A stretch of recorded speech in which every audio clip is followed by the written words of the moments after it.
I've arrived at the location Jerome sent me, and I'm standing here now on the corner of 94th and 35th Avenue of Jackson Heights, Hispanic capital of the Latin natives who must have fought or risked anything to get here in search of a new life. Like they say, if you can make it in New York, you can make it anywhere. The streets have their own living tonight, vibrant, yet existing with neon lights coming from bodegas in the distant corner, and with little groups of adolescent life looking at you as you pass by. The sounds of salsa or merengue music blasting from different apartment windows, either in celebration of a birthday party or just a random festive to throw for the weekend night. I'm still cautious though.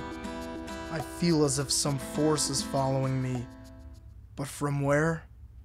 I don't know.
Jerome Slick sent me here.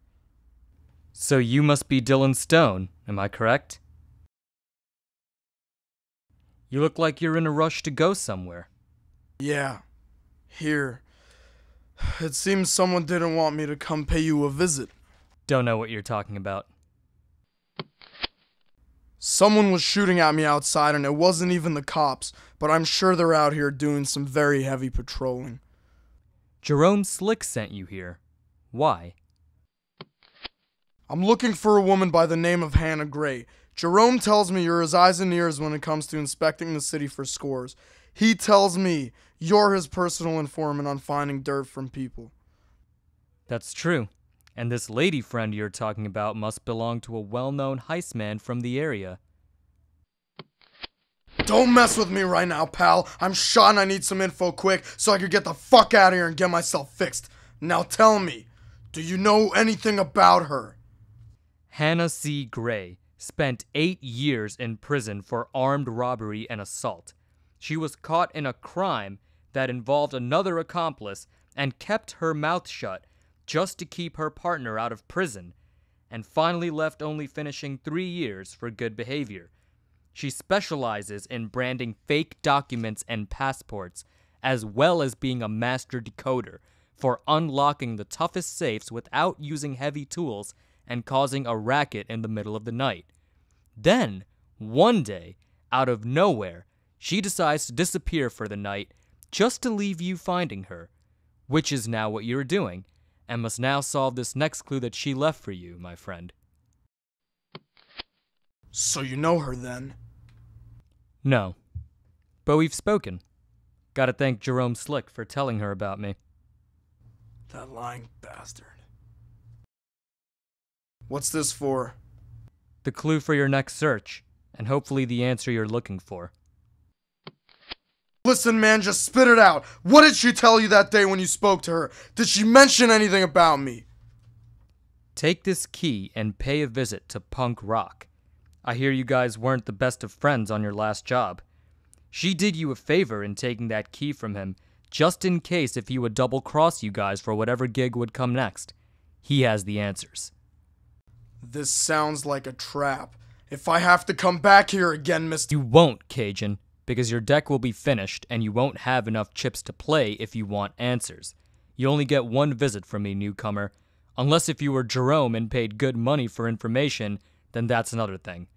I only did this for his favor. If I were you, I'd leave before you get more woozy than you already are. Just one thing, fella. Why a church? Why not a gambling spot? If you were paying attention to Jerome, he said I'm spiritual. Is there something wrong with a man trying to forgive his sins and pray at this time of night?